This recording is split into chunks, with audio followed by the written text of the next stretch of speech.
नमस्कार दोस्तों, ओम श्री गणेशाय नमः।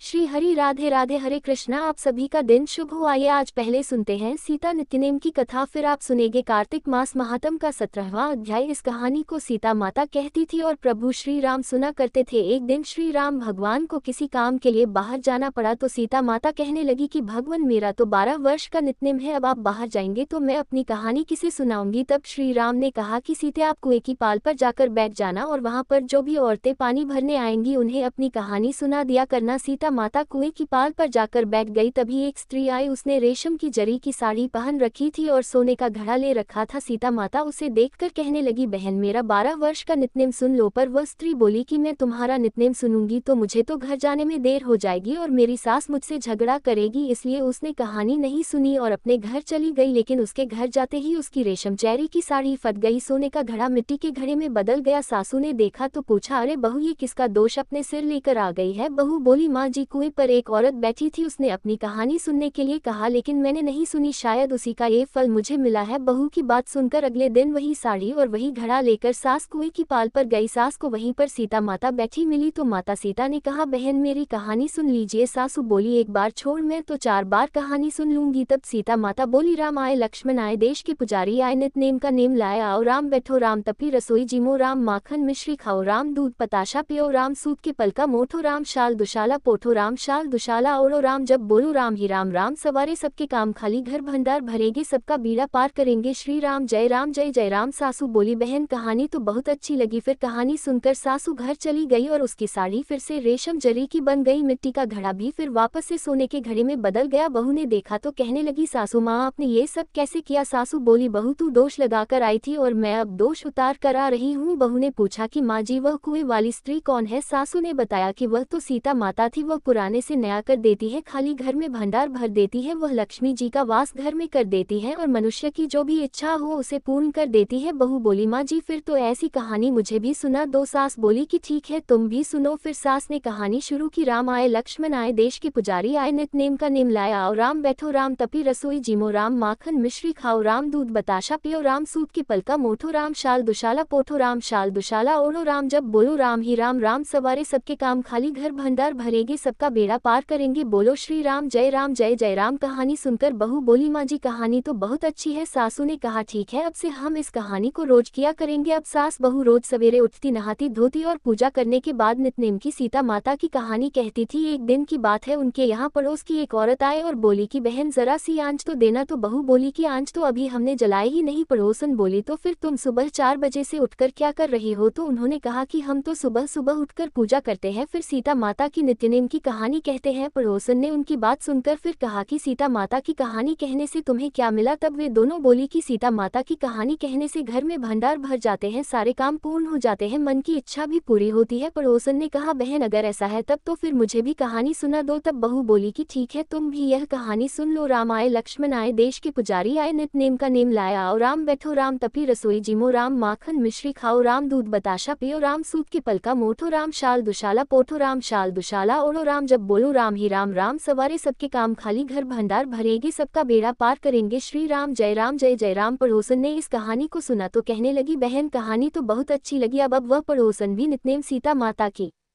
कहानी कहने लगी। कहानी कहने से सीता माता ने पड़ोसन के भी धन के भंडार भर दिए। देखते ही देखते अब तो पूरे मोहल्ले में नित्यनेम की कथा चल पड़ी और हर किसी की मनोकामना पूर्ण होने लगी। हे सीता माता, जैसे आपने उन सभी के भंडार भरे वैसे ही हमारे भी भरना। कहानी कहने वाले, सुनने वाले और हुंकार भरने वाले सबके भरना। सभी प्रेम से बोलिए सीता मैया की जय। अब सुनिए आज का महात्म्य। दीपावली को दीप मालिका के महत्व एवं महालक्ष्मी जी के पूजन की विधि ध्यान पूर्वक सुनने के बाद महाराज पृथु ने नारद जी से विनती की, हे देवर्षि, अब आप अन्नकूट तथा गोवर्धन का महात्म्य सुनाने की कृपा करें। तब नारद जी ने कहा, दीपावली के अगले दिन कार्तिक शुक्ला प्रतिपदा को गोवर्धन पूजा तथा अन्नकूट होता है। इस दिन पृथ्वी पर गोबर का गोवर्धन बनाकर उसका पूजन करे और अन्नकूट बनाए। ब्राह्मणों को भोजन कराने के बाद स्वयं भोजन करे। गौ तथा बैल का भी पूजन करना चाहिए। दिन के तीसरे पहर में मार्ग पालिका बांधे और इस दिन जा माता अर्थात जवई का भी पूजन होता है, इसलिए जवई यानी दामाद को घर पर बुलाकर उनका आदर सत्कार और पूजन भी करना चाहिए। महाराज पृथु पूछने लगे, हे नारद जी, सबसे पहले ये पूजन किसने और कब किया था, कृपया ये भी बतलाए। तब नारद जी बोले, समुद्र मंथन के समय जब लक्ष्मी जी समुद्र से उत्पन्न हुई तब विष्णु भगवान के साथ उनका विवाह हुआ। इससे आनंदित होकर समुद्र ने भगवान की स्तुति की। तब भगवान विष्णु ने कहा कि वरदान मांगो। ये सुनकर समुद्र ने कहा, हे भगवान, आप लक्ष्मी जी सहित मेरे यहाँ निवास करें। तब श्री विष्णु ने कहा कि ऐसा ही होगा और भगवान विष्णु लक्ष्मी जी सहित क्षीर सागर में शेष शैया पर अवस्थित हो गए। उसी दिन से आज के दिन दामाद का पूजन आरंभ हो गया। जो कोई कार्तिक सुधी एकम को दामाद का पूजन करता है वह सब पापों से मुक्त हो जाता है। हरे कृष्ण। कार्तिक मास महात्म्य के अध्याय में आज बस इतना ही। अब आपको सुनाते हैं श्री जगन्नाथ भगवान जी की कथा। एक बार की बात है, भगवान श्री कृष्ण निद्रा में लीन थे और निद्रा अवस्था में उनके मुख से श्री राधे जी का नाम निकला। पटरानियों को लगा कि वे सब तो प्रभु की इतनी सेवा करती है, हर समय उन्हीं के आसपास घूमती है, परंतु प्रभु को तो हमसे ज्यादा राधा जी का ही स्मरण रहता है। रुक्मिणी जी और अन्य रानियों ने रोहिणी जी से राधा रानी और श्री कृष्ण के प्रेम और ब्रज लीलाओं का वर्णन करने की प्रार्थना की। रोहिणी जी ने कथा सुनाने की हामी तो भर दी, लेकिन साथ ही यह भी कहा कि श्री कृष्ण और बलराम को इसकी भनक ना लगे। तय हुआ कि सभी रानियों को रोहिणी जी गुप्त स्थान पर यह कथा सुनाएंगी, वहां कोई और ना आए। इसके लिए सुभद्रा जी को द्वार पर पहरा देने के लिए मना लिया गया। सुभद्रा जी को आदेश हुआ कि स्वयं श्री कृष्ण या बलराम जी भी वहां पर अगर आ गए तो उन्हें भी अंदर मत आने देना। माता ने कथा सुनानी आरंभ की। सुभद्रा जी द्वार पर तैनात थी। थोड़ी ही देर में श्री कृष्ण और बलराम जी वहां पर पहुंच गए। सुभद्रा जी ने उन्हें अंदर जाने से रोक लिया। इससे भगवान श्री कृष्ण को कुछ संदेह हुआ। वह बाहर से ही अपनी सूक्ष्म शक्ति द्वारा अंदर की माता द्वारा वर्णित ब्रज लीलाओं को आनंद लेकर सुनने लगे। बलराम जी भी साथ ही साथ कथा का आनंद लेने लगे। कथा सुनते सुनते श्री कृष्ण, बलराम और सुभद्रा जी के हृदय में ब्रज के प्रति अद्भुत प्रेम भाव उत्पन्न हुआ। उस भाव में उनके हाथ पैर सिकुड़ने लगे जैसे वह बाल्यकाल में थे। तीनों राधा जी की कथा में ऐसे विभोर हुए कि मूर्ति के समान जड़ होने लगे। बड़े ध्यान पूर्वक देखने पर भी उनके हाथ पैर दिखाई ही नहीं देते थे। सुदर्शन जी ने भी द्रवित होकर लंबा रूप धारण कर लिया। उसी समय देवर्षि नारद जी वीणा बजाते हुए वहीं आ पहुंचे और भगवान के इस रूप को देखकर आश्चर्यचकित रह गए और अपलक निहारते ही रहे। कुछ समय के बाद जब उनकी तंद्रा भंग हुई तो नारद जी ने सबको प्रणाम करके भगवान श्री कृष्ण से कहा, हे प्रभु, मेरी इच्छा है कि मैंने आज जो रूप देखा है वह रूप आपके भक्त जनों को पृथ्वीलोक पर चिरकाल तक देखने को मिले। आप इस रूप में पृथ्वी पर वास करें। प्रभु भगवान श्री कृष्ण नारद जी की इस बात से बड़े प्रसन्न हुए और उन्होंने कहा, देवर्षि, ऐसा ही होगा। कलिकाल में भी मैं इसी रूप में नीलाचल क्षेत्र में अपना स्वरूप प्रकट करूंगा। कलयुग आगमन के उपरांत प्रभु की प्रेरणा से मालवराज इंद्रदुम्न ने भगवान श्री कृष्ण, बलभद्र जी और बहन सुभद्रा जी की ऐसी ही प्रतिमा जगन्नाथ मंदिर में स्थापित कराई। राजा इंद्रदुम्न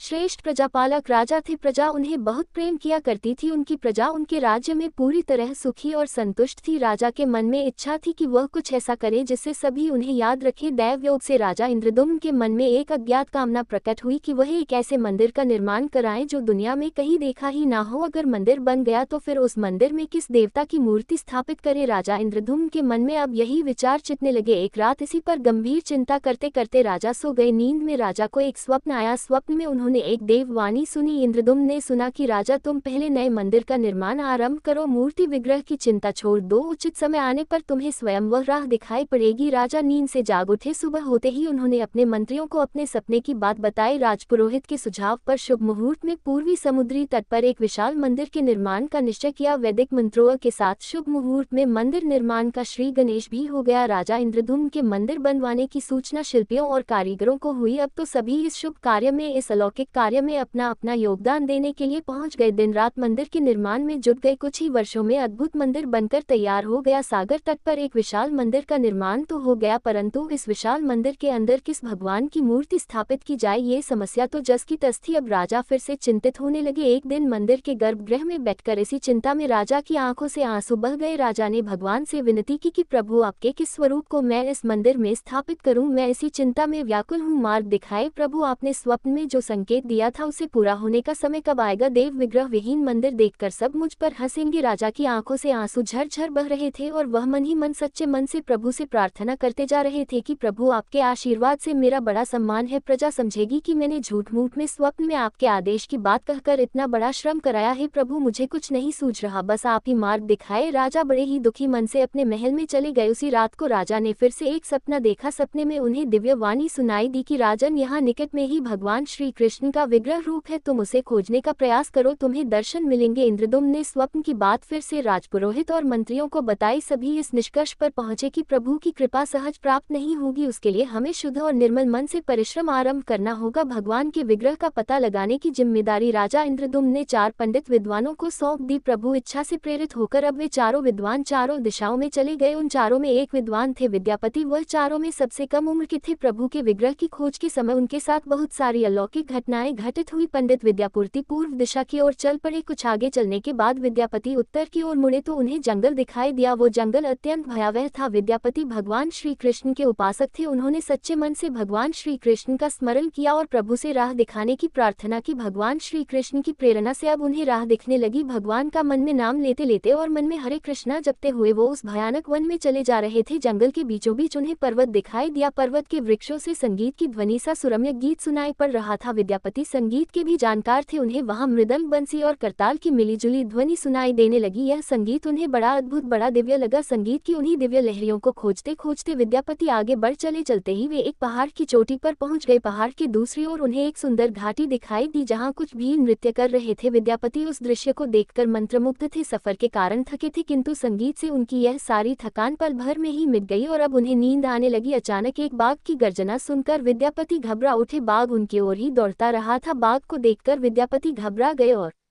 मूर्छित होकर वहीं गिर पड़े। बाघ विद्यापति पर आक्रमण करने ही वाला था कि तभी एक स्त्री ने बाघ को पुकारा। बाघ उस आवाज को सुनकर बाघ मौन खड़ा हो गया। स्त्री ने उसे वापस लौट जाने का आदेश दिया तो बाघ लौट पड़ा। बाघ उस स्त्री के पैरों के पास ऐसे लौटने लगा मानो कोई बिल्ली पुचकार सुनकर खेल खेलने लगती है। युवती बाघ की पीठ को प्यार से स्नेह से थपथपाने लगी और बाघ स्नेह से पैरों में लौटता रहा। वह स्त्री वहां मौजूद स्त्रियों में सबसे अधिक सुंदर लग रही थी। वह भीलों के राजा विश्वावसु की इकलौती कन्या ललिता थी। ललिता ने अपनी सेविकाओं को अचेत विद्यापति की देखभाल करने के लिए भेजा। सेविकाओं ने झझर बहते झरने से जल लेकर विद्यापति पर छिड़का। कुछ देर के बाद विद्यापति की चेतना लौटी, उन्हें होश आया तो उन्हें जल पिलाया गया। विद्यापति यह सब कुछ देखकर बड़े आश्चर्य में पड़े हुए थे। ललिता विद्यापति के पास आए और पूछा कि आप कौन हैं और इस भयानक जानवरों से भरे हुए इस जंगल में आप कैसे पहुंचे, आपके आने का क्या उद्देश्य है, बताइए ताकि मैं आपकी कुछ सहायता कर सकूं। विद्यापति के मन से उस बाघ का भय अभी पूरी तरह से गया नहीं था। ललिता ने यह बात भांप ली, फिर उन्हें दिलासा देते हुए कहने लगी कि विप्रवर आप मेरे साथ चलिए, जब आप स्वस्थ हो जाएं तब अपने लक्ष्य की ओर प्रस्थान कीजिएगा। विद्यापति ललिता के पीछे पीछे उनकी बस्ती की तरफ चल पड़े। विद्यापति भीलों के राजा विश्वावसु से मिले और उन्हें अपना परिचय दिया। विश्वावसु विद्यापति जैसे विद्वान से मिलकर बड़े प्रसन्न हुए। विद्यापति कुछ दिन वहां उनके अतिथि बनकर रुके रहे। वहां वह भीलों को धर्म और ज्ञान का उपदेश देने लगे। उनके उपदेशों को विश्वावसु तथा ललिता बड़ी रुचि के साथ सुनते थे। अब ललिता के मन में विद्यापति के प्रति अनुराग पैदा हो गया। विद्यापति ने भी भांप लिया कि ललिता जैसी सुंदरी को उनसे प्रेम हो गया है, किंतु विद्यापति तो एक बड़े कार्य के लिए निकले थे। अचानक एक दिन वे बीमार पड़ गए। ललिता ने उनकी खूब सेवा की, इससे अब विद्यापति के मन में भी ललिता के प्रति प्रेम भाव पैदा हो गया। विश्वावसु ने प्रस्ताव रखा कि विद्यापति ललिता से विवाह कर ले, जिसे उन्होंने बड़ी खुशी खुशी स्वीकार कर लिया। कुछ दिन दोनों के बड़े सुख से बीते। ललिता से विवाह करके विद्यापति प्रसन्न तो थे ही, किंतु जिस महत्वपूर्ण कार्य करने के लिए वे निकले थे वह अभी तक अधूरा था और यही चिंता उन्हें बार बार रहर कर सताती थी। इसी बीच विद्यापति को एक विशेष बात पता चली, वो ये कि विश्वासु हर रोज सवेरे उठकर कहीं चले जाते थे और सूर्योदय से पहले पहले ही लौटकर आ जाते थे। कितनी भी विकट स्थिति हो, उनका यह नियम कभी टूटता नहीं था। विश्वासु के इस व्रत पर विद्यापति को बड़ा आश्चर्य हुआ। उनके मन में इस रहस्य को जानने की इच्छा हुई कि आखिर विश्वासु जाते कहाँ हैं। एक दिन विद्यापति ने ललिता से इस बारे में पूछा। ललिता ये सुनकर सहम गई। विद्यापति ने ललिता से उसके पिता द्वारा प्रतिदिन सुबह किसी अज्ञात स्थान पर जाने और सूर्योदय के पहले ही लौट आने का रहस्य पूछा। विश्वावसु का ये नियम किसी भी परिस्थिति में टूटता ही नहीं था। ललिता के सामने अब धर्म संकट आ गया। वह अपने पति की बात को ठुकरा नहीं सकती थी, लेकिन पति जो कुछ पूछ रहा था वह उसके वंश की गोपनीय परंपरा से जुड़ी बात थी, जिसे खोलना उसके लिए संभव नहीं था। तब ललिता ने कहा कि स्वामी, यह हमारे कुल का रहस्य है जिसे किसी के सामने खोला नहीं जा सकता, किंतु आप मेरे पति हैं और मैं आपको कुल का ही पुरुष मानते हुए जितना संभव हो सकता है उतना बताने का प्रयास करती हूँ। यहाँ से कुछ ही दूरी पर एक गुफा है जिसके अंदर हमारे कुल देवता है, उनकी पूजा हमारे सभी पूर्वज करते आए हैं। ये पूजा निर्बाध चलनी चाहिए। कीजिए और उसी पूजा के लिए पिताजी हर रोज सुबह नियमित रूप से जाते हैं। विद्यापति ने ललिता से कहा कि वह भी उनके कुल देवता के दर्शन करना चाहते हैं। ललिता बोली, यह संभव नहीं है, हमारे कुल देवता के विषय में जानने की इच्छा है तो ये सुनकर ही मेरे पिता क्रोधित हो जाएंगे। इधर विद्यापति की उत्सुकता बढ़ रही थी, वो तरह तरह से ललिता को अपने प्रेम की शपथ देकर उसे मनाने का प्रयास करने लगे। आखिरकार वे सफल हुए। तब ललिता ने कहा कि वह अपने पिताजी से विनती करेगी कि वह आपको कुल देवता के दर्शन करा दे। फिर समय आने पर ललिता ने अपने पिता से सारी बात कही। सुनते ही वे क्रोधित हो गए। ललिता ने जब ये कहा कि मैं आपकी अकेली संतान हूँ, आपके बाद देवता की पूजा का दायित्व मेरा होगा, इसलिए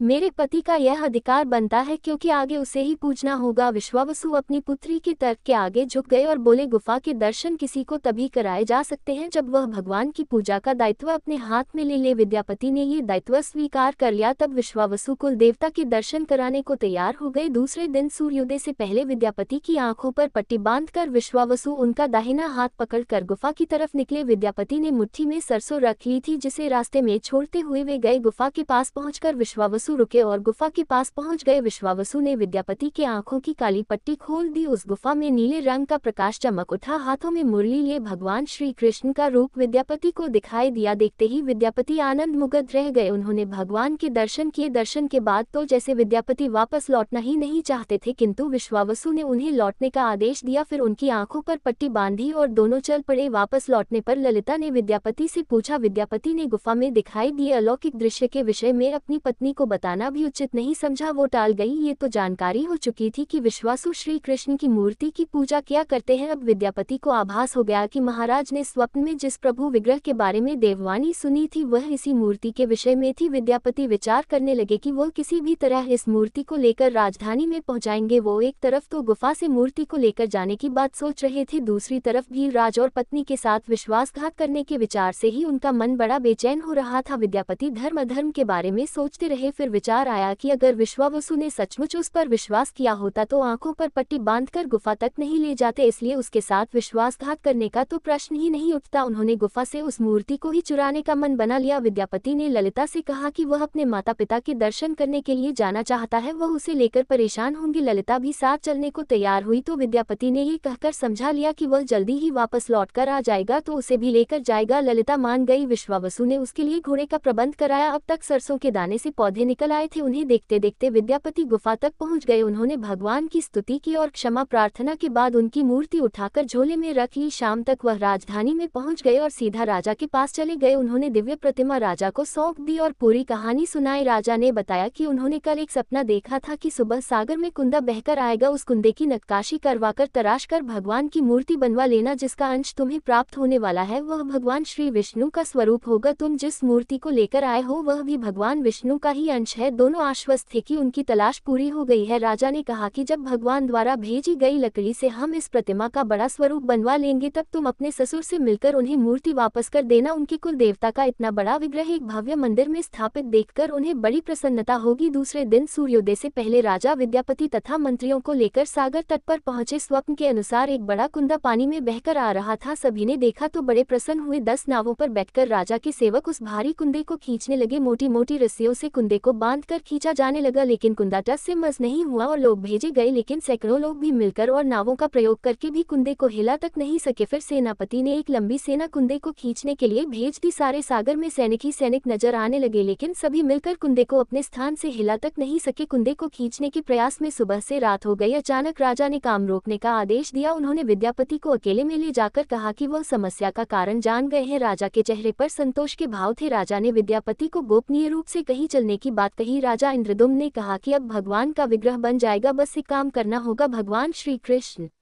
ने राजा को ऐसा क्या संकेत दे दिया था कि उसकी सारी परेशानी ही समाप्त हो गई। राजा इंद्रदुम्न को भगवान की प्रेरणा से समझ में आने लगा कि आखिर प्रभु के विग्रह के लिए जो लकड़ी का कुंदा पानी में बहकर आया है वह हिलडुल भी क्यों नहीं रहा। राजा ने विद्यापति को बुलाया और कहा कि तुम जिस दिव्य मूर्ति को अपने साथ लेकर आए हो उसकी अब तक जो पूजा करता आया था उससे तुरंत भेंट करके क्षमा मांगनी होगी। बिना उसके स्पर्श किए ये कुंदा आगे नहीं बढ़ सकेगा। राजा इंद्रदुम्न और विद्यापति विश्वावसु से मिलने पहुंचे। राजा ने पर्वत की चोटी से जंगल को देखा तो उसकी सुंदरता को देखता ही रह गया। दोनों भीलों की बस्ती की ओर चुपचाप चलते रहे। इधर विश्वावसु अपने नियमित दिनचर्या के हिसाब से गुफा में अपने कुल देवता की पूजा के लिए चल पड़े। वहां पहुंचे तो देखा प्रभु की मूर्ति गायब थी। तब वह समझ गए कि उनके दामाद ने ही यह छल उनके साथ किया है। विश्वावसु लौटे और अपनी पुत्री को सारी बात बता दी। विश्वावसु पीड़ा से भरे हुए घर के आंगन में पछाड़ खाकर गिर गए। ललिता अपने पति द्वारा किए गए विश्वासघात से बहुत दुखी थी और खुद को इसका कारण मान रही थी। पिता पुत्री दिन भर विलाप करते रहे। उन दोनों ने अन्न का एक दाना भी नहीं छुआ। अगली सुबह विश्वावसु उठे और हर दिन की तरह अपनी दिनचर्या का पालन करते हुए गुफा की तरफ बढ़ निकले। वह जानते थे कि प्रभु का विग्रह वहां पर नहीं है, फिर भी उनके पैर अनायास ही गुफा की ओर खींचे चले जाते थे। विश्वावसु के पीछे पीछे ललिता और रिश्तेदार भी चल पड़े। विश्वावसु गुफा के भीतर पहुंचे जहां भगवान की मूर्ति होती थी। उस चट्टान के पास हाथ जोड़कर खड़े हो गए और फिर उसी चट्टान पर गिर गए और हाथ जोड़कर बिलक बिलक कर रोने लगे। उनके पीछे पीछे बाकी लोग भी रो रहे थे। तभी एक भील युवक भागता हुआ गुफा के पास आया और बताया कि उसने महाराज और उनके साथ विद्यापति को बस्ती की ओर से आते देखा है। ये सुनकर सब चौंक उठे। विश्वावसु राजा के स्वागत में गुफा से बाहर आए, लेकिन उनकी आंखों में आंसू थे। राजा इंद्रद्युम्न विश्वावसु के पास आए और उन्हें अपने हृदय से लगा लिया। राजा बोले, भीलराज, तुम्हारे कुल देवता की प्रतिमा का चोर तुम्हारा दामाद नहीं बल्कि मैं स्वयं हूँ। उसने तो केवल अपने महाराज के आदेश का पालन किया था। ये सुनकर सब चौंक उठे। विश्वावसु ने राजा को आसन दिया। राजा ने तब विश्वावसु को शुरू से लेकर अंत तक सारी बात बताकर कहा कि आखिर उन्हें ये सब क्यों करना पड़ा। फिर राजा ने उनसे अपने स्वप्न और फिर जगन्नाथपुरी में सागर तट पर मंदिर निर्माण की बात कह सुनाई। राजा ने विश्वावसु से प्रार्थना की, भील सरदार विश्वावसु, कई पीढ़ियों से आपके वंश के लोग भगवान की मूर्ति को पूजते आए हैं। भगवान के उस विग्रह के दर्शन सभी को मिल सके, इसके लिए आपकी सहायता चाहिए। ईश्वर द्वारा भेजे गए लकड़ी के कुंदे से बनी मूर्ति के भीतर हम इस दिव्य मूर्ति को सुरक्षित रखना चाहते हैं। अपने कुल की प्रतिमा को पुरी के मंदिर में स्थापित करने की अनुमति दे दो। उस कुंदे को तुम स्पर्श करोगे तभी वह वहां से हिलेगा। सुनकर विश्वावसु राजी हो गए। राजा सपरिवार विश्वावसु को लेकर सागर तट पर पहुंचे। विश्वावसु ने कुंदे को छुआ और छूते ही कुंदा अपने आप तैरता हुआ किनारे पर आ लगा। राजा के सेवकों ने उस कुंदे को राजमहल में पहुंचा दिया। अगले दिन राजा ने शिल्पीकारों और मूर्तिकारों को बुलाकर मंत्रणा की विचार किया कि आखिर इस कुंदे से कौन सी देव मूर्ति बनाना शुभ रहेगा। मूर्तिकारों ने कह दिया कि वे पत्थर की मूर्तियां बनाना तो जानते हैं, लेकिन लकड़ी की मूर्ति बनाने का उन्हें कोई ज्ञान नहीं। अब एक नई बाधा पैदा हो चुकी थी। राजा फिर चिंतित हो गए। उसी समय वहां पर एक बूढ़ा आदमी आया और उसने राजा से कहा कि इस मंदिर में आप भगवान श्री कृष्ण को उनके भाई बलभद्र और बहन सुभद्रा के साथ विराजमान कर दीजिए। इस दयोग का यही संकेत है। राजा को उस बूढ़े व्यक्ति की बात से सांत्वना तो मिली, लेकिन समस्या ये थी कि आखिर मूर्ति कैसे बने। तब उस बूढ़े ने कहा कि मैं इस कला में कुशल हूँ, मैं इस पवित्र कार्य को पूरा करूंगा और मूर्तियां बनाऊंगा, किंतु मेरी एक शर्त है। राजा तो सुनते ही प्रसन्न हो गए और फिर उनकी शर्त पूछी। बूढ़े शिल्पी ने कहा कि राजन, मैं भगवान की मूर्ति निर्माण का काम एकांत में करूंगा और मैं ये काम एक बंद कमरे में करूंगा। काम पूरा होने के बाद मैं स्वयं दरवाजा खोलकर बाहर आऊंगा। इस बीच कोई भी मुझे न बुलाए। राजा सहमत तो थे, लेकिन उन्हें चिंता भी हुई। बोले, अगर कोई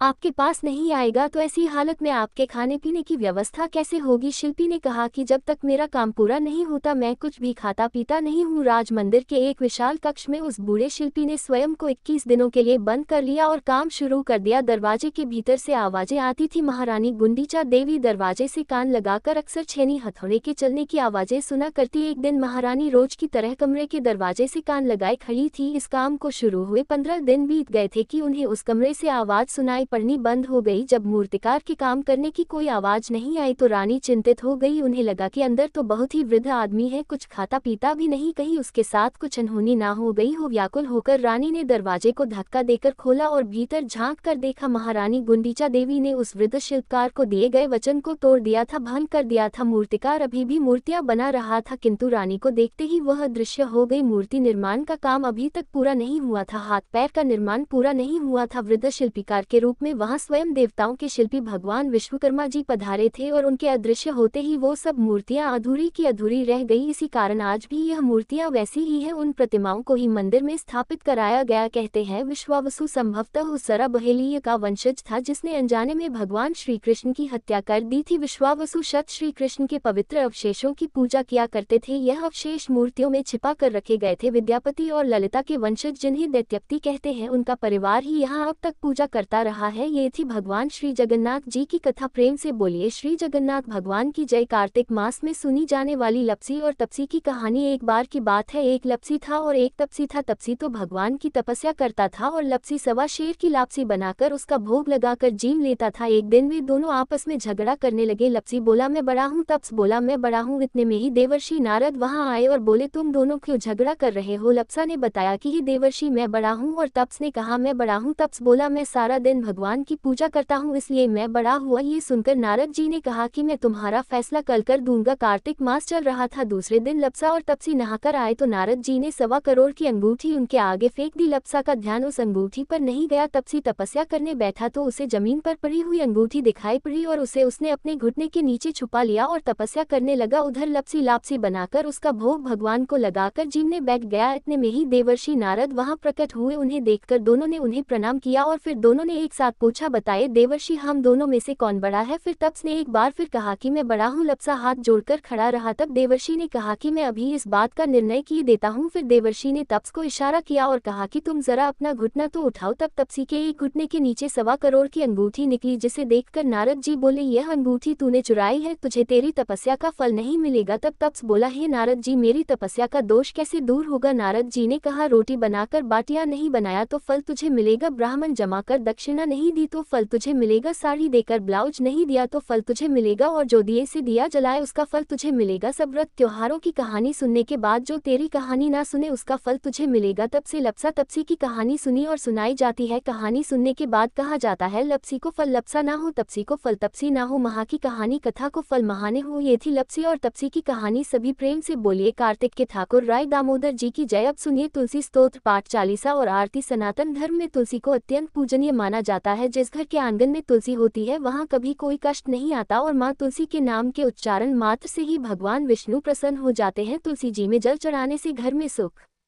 समृद्धि आती है तथा हर प्रकार के रोग शोक आदि व्याधि से मुक्ति मिल जाती है। तुलसी जी की पूजा करते समय श्री तुलसी स्तोत्र का पाठ जरूर करना चाहिए। ऐसा करने से माता तुलसी जल्द प्रसन्न होती है और माता तुलसी जी की पूजा का भक्तों को 2 गुना फल मिलता है। तो प्रिय श्रोताओं, अब आपको पुनरीकृत तुलसी स्तोत्र का हिंदी अनुवाद सुना रहे हैं। आप सब भी मन में श्रद्धा रखकर तुलसी स्तोत्र का हिंदी अनुवाद सुनिए। देवी तुलसी माँ को मेरा प्रणाम है, मैं आपको नमन करता हूँ। हे विश्व की पालक, आप श्री हरि की परम प्रिय हैं। हे देवी, आपकी शक्ति के कारण ब्रह्मा से लेकर सभी देवता इस संपूर्ण संसार को बनाए रखने और उसका अंत करने में सक्षम है। इसका अर्थ है कि आपके कारण ही ब्रह्मा जी के साथ अन्य देवता गण सृष्टि के निर्माण, उसके पालन पोषण और विनाश में लगे हुए हैं। देवी तुलसी जी आपको मेरा प्रणाम है, जो जीवन में कल्याण लाती है। उन देवी तुलसी को नमस्कार है जो श्री विष्णु जी की प्रिय है और जो शुभ है, मुक्ति प्रदान करने वाली और समृद्धि प्रदान करने वाली। देवी तुलसी को नमस्कार है, देवी तुलसी को नमस्कार है। हे देवी, कृपया मुझे सभी प्रकार के दुर्भाग्य और विपत्तियों से बचाए रखना। हे देवी, आपकी महिमा का वर्णन करना, यहाँ तक कि आपका स्मरण मात्र ही मनुष्य को पवित्र बना देता है। देवी तुलसी जी को प्रणाम। मैं देवी तुलसी को पूरी श्रद्धा के साथ प्रणाम करता हूँ, जो देवियों में सबसे प्रमुख हैं और जिनका तेजों में रूप है, जिसे देखकर इस नश्वर संसार के सभी पापी अपने पापों से मुक्त हो जाते हैं। देवी तुलसी को मेरा प्रणाम है। इस पूरे विश्व को देवी तुलसी जी ने संरक्षित किया है, जिसमें गतिमान और अचल दोनों प्राणी शामिल हैं। देवी पापी व्यक्ति के सभी पापों को नष्ट कर देती है एक बार जब वे उन्हें देखते हैं और भक्ति के साथ उनके सामने आत्मसमर्पण करते हैं। इसका अर्थ है कि माता तुलसी चर और अचर समेत पूरे जगत की रक्षा करती है और अपने दर्शन मात्र से ही पापी मनुष्यों के सभी पापों को नष्ट कर देती है, या फिर तुलसी जी के दर्शन मात्र से ही पापियों के पाप नष्ट हो जाते हैं। देवी तुलसी को मेरा प्रणाम है। जो भी श्रद्धा के साथ देवी तुलसी के सामने हाथ जोड़कर प्रणाम करते हैं, वे इस कलयुग के बंधनों को पार कर जाते हैं और सभी प्रकार के सुख और प्रसन्नता को प्राप्त करते हैं, फिर चाहे वह महिला हो, व्यापारी हो या अन्य कोई भी। जन्मी तुलसी को मेरा नमस्कार। देवी तुलसी के समान इस पृथ्वी पर और कोई देवता नहीं है। देवी विश्व को उसी प्रकार शुद्ध करती है जैसे वैष्णव भगवान विष्णु जी के संग से शुद्ध होते हैं। देवी तुलसी को मेरा प्रणाम। इस कलयुग में भगवान विष्णु जी के माथे पर तुलसी पत्र चढ़ाना भक्तों के मस्तक पर विष्णु जी के वरदान, कृपा और आशीर्वाद को हमेशा बनाए रखता है। इसका अर्थ है कि जो भी व्यक्ति इस कलयुग में भगवान श्री विष्णु जी के मस्तक पर तुलसी जी को अर्पित करता है, उसके ऊपर हमेशा भगवान विष्णु जी का आशीर्वाद बना रहता है। देवी तुलसी को नमस्कार है। तुलसी जी में हमेशा सभी देवी देवताओं का वास रहता है, इसलिए इस संसार में तुलसी जी की पूजा पूजा करना सभी देवी देवताओं की पूजा के समान है। इसका अर्थ है कि तुलसी जी की पूजा से सभी देवों की पूजा संपन्न हो जाती है। देवी तुलसी को मेरा नमस्कार है। आप सब कुछ जानने वाली हैं और भगवान विष्णु जी के प्रिय हैं। अपने भक्तों को आप सभी प्रकार की समृद्धि प्रदान करती है। देवी कृपया मुझे सभी प्रकार के पापों से बचाएं। हे देवी तुलसी जी को नमस्कार है। पहले के समय में ये भजन बुद्धिमान पुंडरीक के द्वारा हर रोज भगवान श्री विष्णु जी की पूजा करते हुए उन्हें तुलसी के पत्तों से अलंकृत करते हुए गाया जाता था। देवी तुलसी जी को नमस्कार है, जिनके 16 नाम है। तुलसी श्री महालक्ष्मी, विद्या अविद्या, यशवनी, धर्म का अवतार यानी धर्मिया, धर्मान्ना देवी, देवी देव मन प्रिया यानी देवियों और देवों को प्रिय, लक्ष्मी जी की प्रिय सखी, देवी स्वर्ग भूमि यानी पृथ्वी, अचला यानी स्थिर, चला यानी अस्थिर। देवी तुलसी के इन 16 नामों का भक्तगण पाठ करते हैं या महिमा गाते हैं। देवी की 16 नामों का पाठ करने वाले भक्त आसानी से श्रीहरि की भक्ति प्राप्त कर लेते हैं और अंत में भगवान विष्णु जी के चरण कमलों में स्थान प्राप्त करते हैं, जिन्हें माँ तुलसी, पृथ्वी, महालक्ष्मी, कमल की स्वामिनी और श्री हरि की प्रिया के नाम से भी जाना जाता है। देवी तुलसी को मेरा नमस्कार है। देवी तुलसी की सखी तुलसी जी शुभ प्रदान करती है, पापों को दूर करती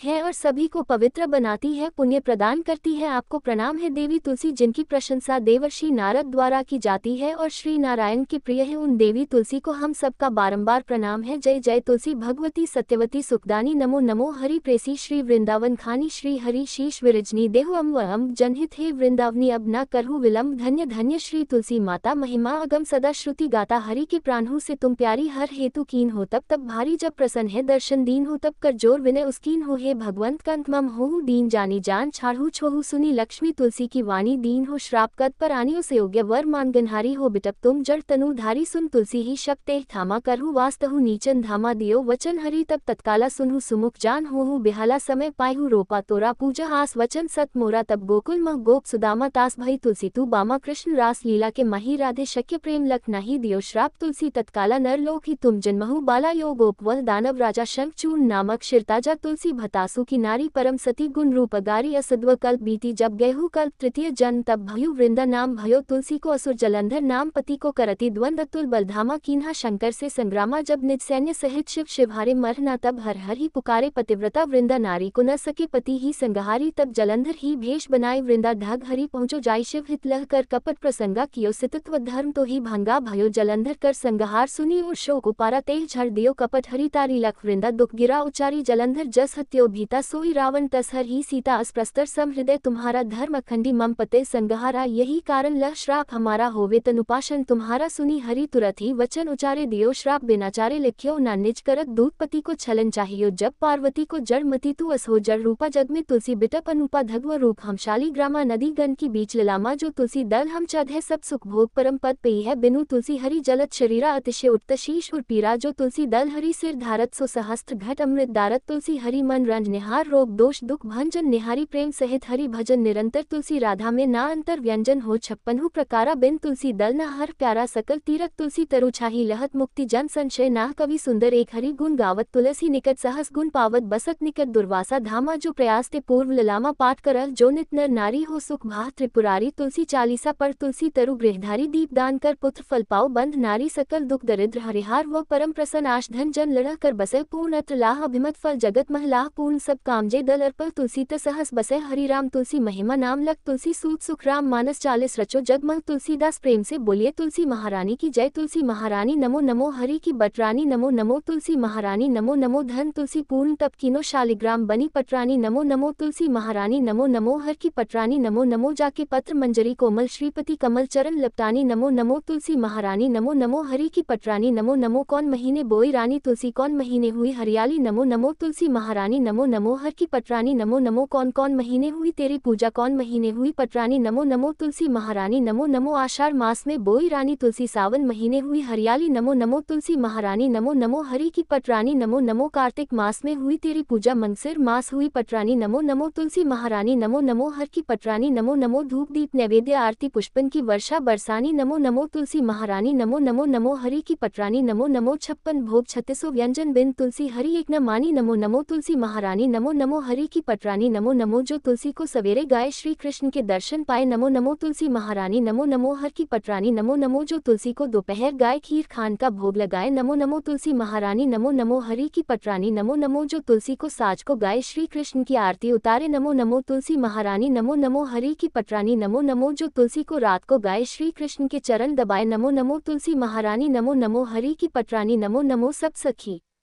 मैं तेरो यश गावे भक्ति दान दी महारानी नमो नमो तुलसी महारानी नमो नमो हर की पटरानी नमो नमो तुलसी महारानी नमो नमो हर की पटरानी नमो नमो प्रेम से बोलिए श्री कृष्ण भगवान की जय तुलसी महारानी की जय। धन्यवाद।